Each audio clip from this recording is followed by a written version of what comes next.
राजधानी पटना से बड़ी खबर है, जहां स्पेशल विजिलेंस यूनिट की बड़ी कार्रवाई हुई। बेतिया डीओ रजनीकांत प्रवीण के ठिकानों पर रेड पड़ी है। आय से अधिक संपत्ति मामले में छापेमारी चल रही है। विजिलेंस टीम को भारी मात्रा में कैश मिला है। बेतिया, दरभंगा, समस्तीपुर में टीम ने छापेमारी की है। बताया जा रहा है कि नोट गिनने के लिए मशीन मंगाई गई है। वहीं बेतिया से ही बड़ी खबर, जहां पर जब्त की जा सकती है डीईओ की गाड़ियां। बेतिया आवास से लग्जरी गाड़ी बरामद हुई है। डीईओ की गाड़ियों को टीम ने हालांकि अब जांच के दायरे में ले लिया है। गाड़ी में घुसकर टीम की तरफ से इन गाड़ियों की जांच की गई।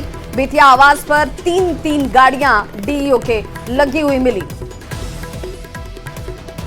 और इस खबर पर ज्यादा जानकारी के साथ हमारे साथ फोन लाइन पर जुड़ चुके हैं मुन्ना राज, हमारे संवाददाता। मुन्ना राज, क्या जानकारी मिल रही है? क्योंकि जैसे जैसे जांच का दायरा बढ़ रहा है, अकूत संपत्ति कहां और किस रूप में जमा की गई है, उसका खुलासा हो रहा है। बेतिया के आवास पर विजिलेंस की टीम अब भी रजनीकांत प्रवीण के साथ गहन पूछताछ कर रही है। पूछताछ के दौरान तमाम चौंकाने वाले जानकारी भी विजिलेंस को हाथ लगे हैं और विजिलेंस की टीम को 3 गाड़ियां मिली है जो बेतिया के आवास पर मिला है। और उसके बाद तीनों गाड़ी के स्वामित्व के बारे में विजिलेंस की टीम ने उनसे पूछताछ की है और विजिलेंस के अधिकारी उन गाड़ियों तक पहुंचे और गाड़ियों की भी तलाशी ली गई है। क्योंकि आवास पर एक इनोवा की नई गाड़ी मिली है और इनोवा की गाड़ी तक विजिलेंस के अधिकारी पहुंचे हैं। उस अधिकारी ने उस गाड़ी की तलाशी ली है और गाड़ी की तमाम जो स्वामित्व है उसके बारे में जानकारी ले रही है। तो तमाम जैसे जैसे पूछताछ आगे बढ़ रहा है उसके आधार पर विजिलेंस की टीम आगे बढ़ रही है। तो यह संभावना जताई जा रही है कि और भी ठिकाने रजनीकांत प्रवीण के हो सकते हैं। जो उनके बुजुर्गों के नाम से जो संपत्तियां है उसकी भी जांच कराने की तैयारी चल रही है। और रजनीकांत प्रवीण का जिस तरह से पश्चिमी चंपारण के अन्य इलाकों में भी कुछ संपत्तियों को खरीदने की भी जानकारी मिल पा रही है कि रजनीकांत प्रवीण ने डीओ पश्चिमी चंपारण के पद पर रहते हुए तमाम ऐसे जमीनें भी खरीदी है इस जिले में, उसकी भी निगरानी की टीम जांच कर रही है। जो हमारे सूत्र बता पा रहे हैं कि रजनीकांत प्रवीण ने के घर पे जो छापेमारी हुई है उससे यह भी खुलासा हुआ है कि रजनीकांत प्रवीण ने पश्चिमी चंपारण में भी स्थायी तौर पर कुछ प्रॉपर्टी अपनी बनाई है। उसकी भी जांच विजिलेंस की टीम कर रही है। फिलहाल अब भी विजिलेंस की टीम आवास के अंदर है और उनसे पूछताछ कर। बहुत बहुत शुक्रिया मुन्ना राज तमाम जानकारी के लिए। हजारीबाग से भी बड़ी खबर है, जहां हजारीबाग में सीबीआई की टीम पहुंची हुई है। इचाक थाने क्षेत्र के सिरसी गांव में सीबीआई की टीम पहुंची हुई है। राजू प्रसाद कुशवाहा के घर पर छापेमारी की गई है। सीबीआई टीम ने कई पहलुओं पर जांच की है। बताया जा रहा है कि मामला साइबर अपराध से जुड़ा हुआ है। मोकामा में हुई कथित गैंग वॉर के बाद पूर्व विधायक अनंत सिंह ने न्यूज 18 से एक्सक्लूसिव बातचीत की। अनंत सिंह ने कहा कि सोनू मोनू गैंग के लोग गांव के लोगों को परेशान कर रहे थे। मामले का निपटारा करने के लिए जब वो खुद वहां पहुंचे तो दूसरी तरफ से गोलीबारी शुरू कर दी गई। फिल्म जगत के 3 बड़े कलाकारों को धमकी से फिर एक बार बॉलीवुड में दहशत फैल गई है। पाकिस्तान से ईमेल के जरिए एक्टर कपिल शर्मा, राजपाल यादव, सुगंधा मिश्रा और कोरियोग्राफर रेमो डिसूजा को जान से मारने की धमकी दी गई है। धमकी भरे ईमेल के आखिर में विष्णु लिखा हुआ है, जिससे धमकी के पीछे लॉरेंस बिश्नोई गैंग के होने का शक है। भव्य और दिव्य महाकुंभ में श्रद्धा और भक्ति का पवित्र संगम देखने को मिल रहा है। 13 जनवरी से शुरू हुए महाकुंभ में संगम स्नान का सिलसिला लगातार जारी है। बड़ी संख्या में लोग त्रिवेणी घाट पर आस्था की डुबकी लगाने के लिए पहुंच रहे हैं। अब तक करीब 10 करोड़ श्रद्धालुओं ने संगम में स्नान किया है। महाकुंभ में एक्टर अनुपम खेर ने भी आस्था की महाडुबकी लगाई। अनुपम खेर ने सोशल मीडिया प्लेटफॉर्म पर पवित्र स्नान की एक झलक साझा की। अनुपम खेर ने इसे एक भावनात्मक क्षण बताया और कहा कि उनका जीवन सफल हो गया और प्रार्थना करते वक्त उनकी आंखों से आंसू भी निकल आए। उन्होंने भव्य आयोजन के लिए योगी सरकार का धन्यवाद किया।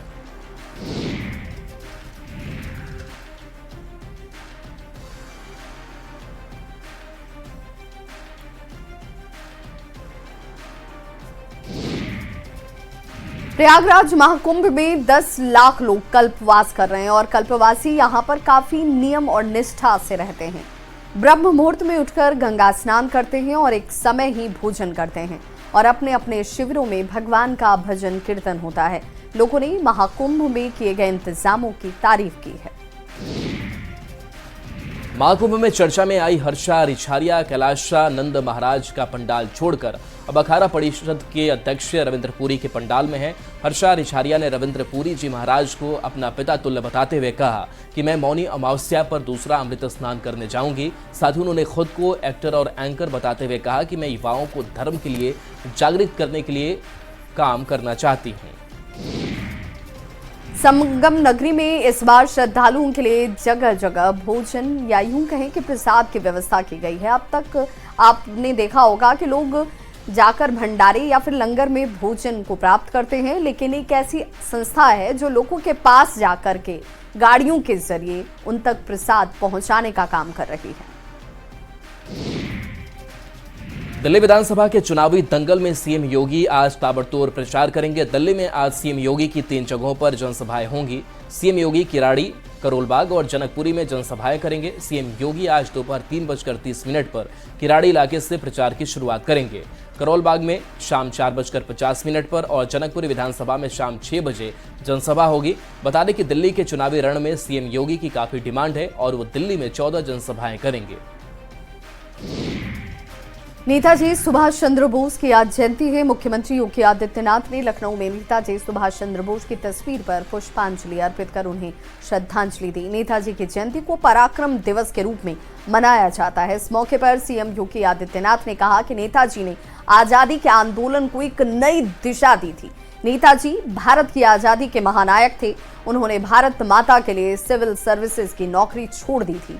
देश और समाज के लिए भी युवाओं की जिम्मेदारी बनती है। नेताजी हर भारतवासी के लिए एक प्रेरणा है। राष्ट्र के प्रति निष्ठा का भाव, असीम साहस, वीरता और निस्वार्थ सेवा को सम्मान देने की प्रेरणा नेताजी के व्यक्तित्व से पूरे भारतवासियों को प्राप्त होता है। देश की आजादी के पूरे आंदोलन के दौरान भारत की आजादी के लिए नेताजी के द्वारा किए गए आह्वान कि तुम मुझे खून दो, मैं तुम्हें आजादी दूंगा, ये पूरे भारत के नागरिकों के लिए यह एक मंत्र बन गया था। खबर अयोध्या से है, जहां भगवान राम की नगरी में सुबह से ही कड़ाके की ठंड देखने को मिल रही है। रामनगरी सफेद दुधिया चादर में नहाई हुई है। आज सुबह से ही घना कोहरा देखने को मिला। बड़ी संख्या में श्रद्धालु अयोध्या पहुंचे हैं, लेकिन ठंड पर आस्था भारी है। श्रद्धालु कड़ाके की सर्दी में स्नान कर हनुमानगढ़ी और राम मंदिर में पूजा पाठ कर रहे हैं। मैं मुंबई से आया हूँ और सुबह से गहना कोहरा है, उससे कुछ फर्क नहीं पड़ता है। काफ़ी ठंड भी है, लेकिन चल जाएगा। ये तो बाबा की कृपा है कि हम फिर भी भारी घने कोहरे में भी उनके मंदिर को जाएंगे। ठंड तो महसूस हो रही है, लेकिन प्रभु राम की कृपा है। सुबह से कोहरा छाए हुए हैं। अभी हम लोग सरयू घाट से स्नान करके जा रहे हैं बाबा श्री राम से मिलने के लिए। ठंड भी लग रही है, कोहरे तो बहुत है, इसके वजह से ठंड भी लग रही है। कल जननायक कर्पूरी ठाकुर की जयंती है, जिसे लेकर सभी राजनीतिक दलों ने जयंती मनाने का फैसला किया है। पटना की सड़कों पर पोस्टर्स लगाए गए हैं। बीजेपी ने भारत रत्न देकर अति पिछड़ा वोट बैंक पर अपना दबदबा कायम करते हुए कर्पूरी ठाकुर को अपना बताया है। आरजेडी खुद को कर्पूरी का असली उत्तराधिकारी बताती है। पहली बार चुनाव में भाग ले रही जनसुराज पार्टी ने भी कर्पूरी जयंती मनाने का फैसला किया है और उपेंद्र कुशवाहा ने भी अलग से कर्पूरी जयंती को लेकर तैयारी की है।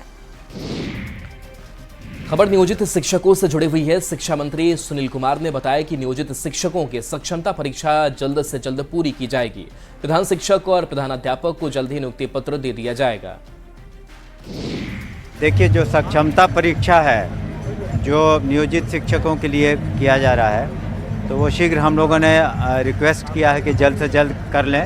लेकिन आपको बताना चाहेंगे कि हम लोगों ने जो प्रधान शिक्षक और प्रधानाध्यापक की जो काउंसलिंग है पूरी कर ली है और हम लोग शीघ्र उन्हें नियुक्ति पत्र देंगे। धन्यवाद। दिल्ली विधानसभा चुनाव को लेकर बिहार में भी जमकर बयानबाजी हो रही है। अपने संसदीय क्षेत्र बेगूसराय पहुंचे केंद्रीय कपड़ा मंत्री गिरिराज सिंह ने अरविंद केजरीवाल और आम आदमी पार्टी पर जमकर निशाना साधा और कहा कि जब से आम आदमी पार्टी की सरकार दिल्ली में आई तब से दिल्ली में घोटाले पर घोटाले हो रहे हैं। 11 साल से उनकी सरकार दिल्ली में काम कर रही है। जब से वो मुख्यमंत्री बने हैं, घोटाले पे घोटाला। अभी 300 करोड़ का आरोप सीएजी के रिपोर्ट को न देने वाला है। शराब घोटाला, शिक्षा घोटाला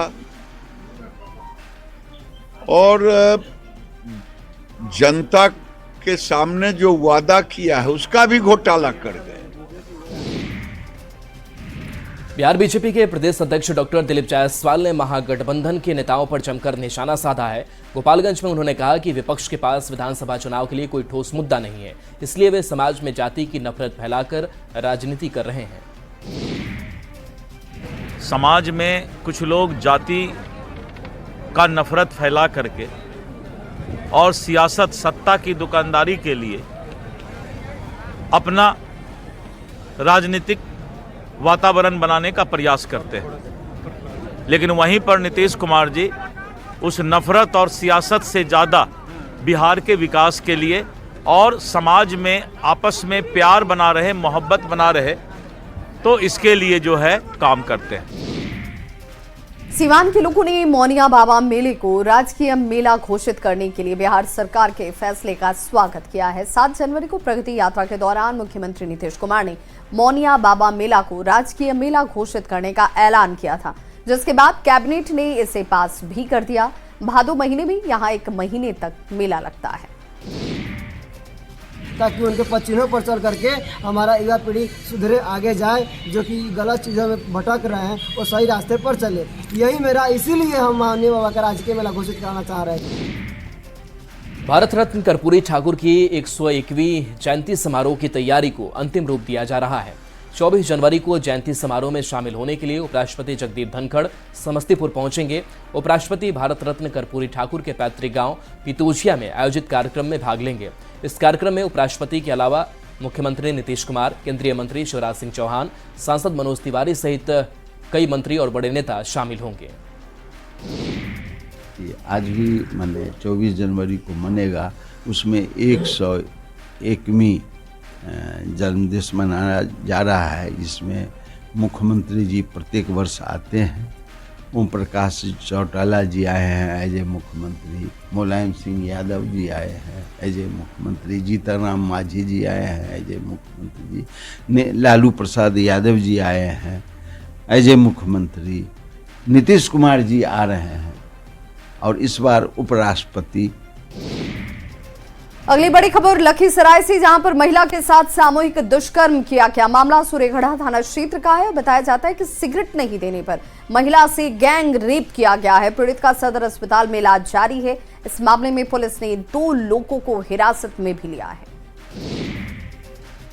खबर रांची से है, जहां राजस्व कर्मचारी राजेश कुमार रजक से एसीबी पूछताछ कर सकती है। जब्त दस्तावेजों की जांच के बाद उनसे पूछताछ हो सकती है। एसीबी ने कल राजेश कुमार रजक के घर छापेमारी की थी। गुमला और रांची में टीम ने छापेमारी की थी।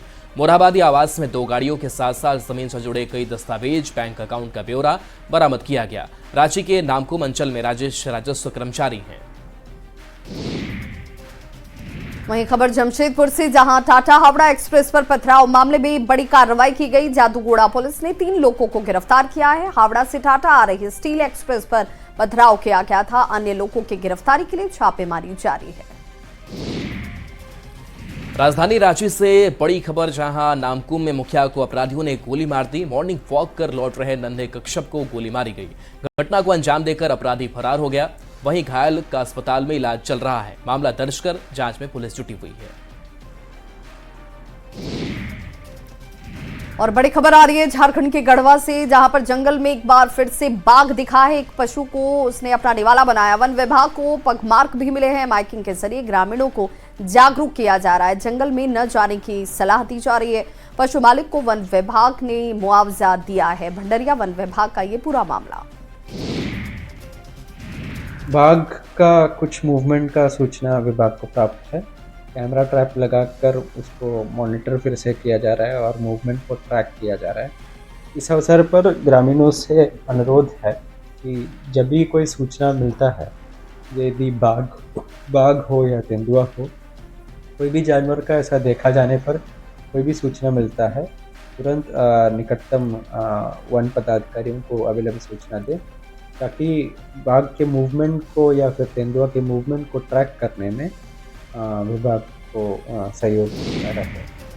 और पटना से बड़ी खबर, जहां पीएमसीएच का जालसाज डॉक्टर गिरफ्तार किया गया है। डॉक्टर अजय को पटना पुलिस ने गिरफ्तार किया है।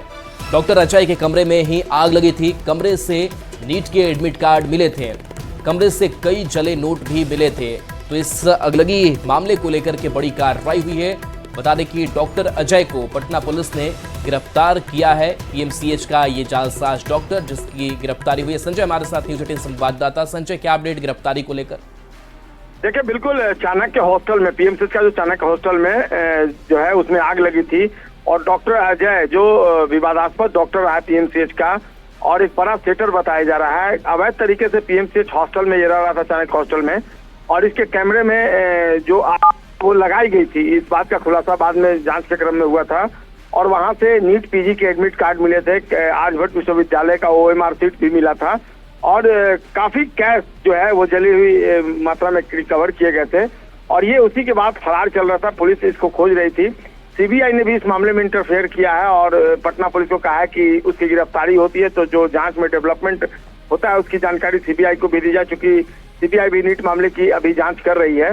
फिलहाल इसको गिरफ्तार कर लाया गया है पटना में। इससे पूछताछ चल रही है। पूछताछ के बाद जो चीज रिकवर किए गए हैं हॉस्टल के उस कमरे से, उसके बारे में इससे जानकारी ली जा रही है। देखना होगा क्या कुछ ये बताता है। लेकिन निश्चित तौर पर इसमें पीएमसीएच प्रशासन भी शक के दायरे में है कि किस तरीके से वो अवैध रूप से रह रहा था और उस पर कोई अंकुश नहीं लग पाया था।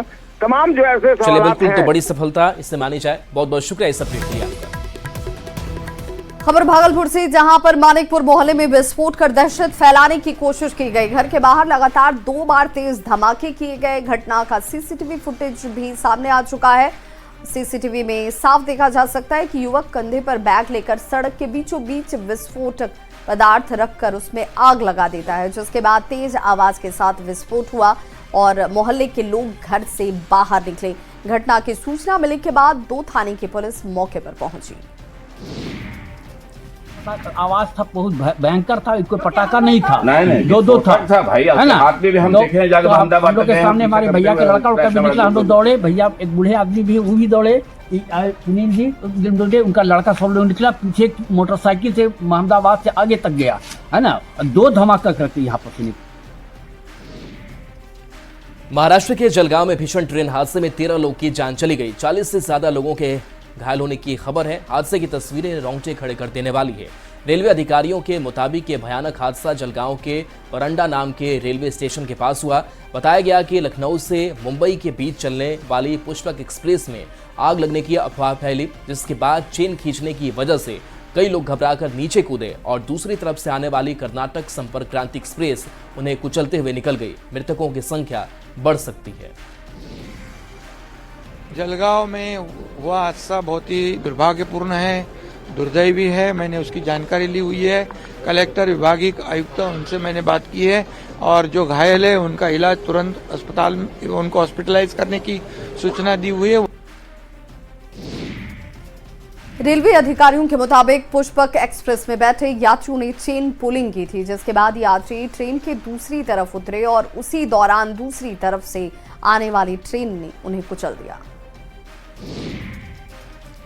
प्रधानमंत्री के ऑफिस की ओर से सोशल मीडिया पर लिखा गया, महाराष्ट्र के जलगांव में रेलवे ट्रैक पर हुए दुखद हादसे से दुखी हूं।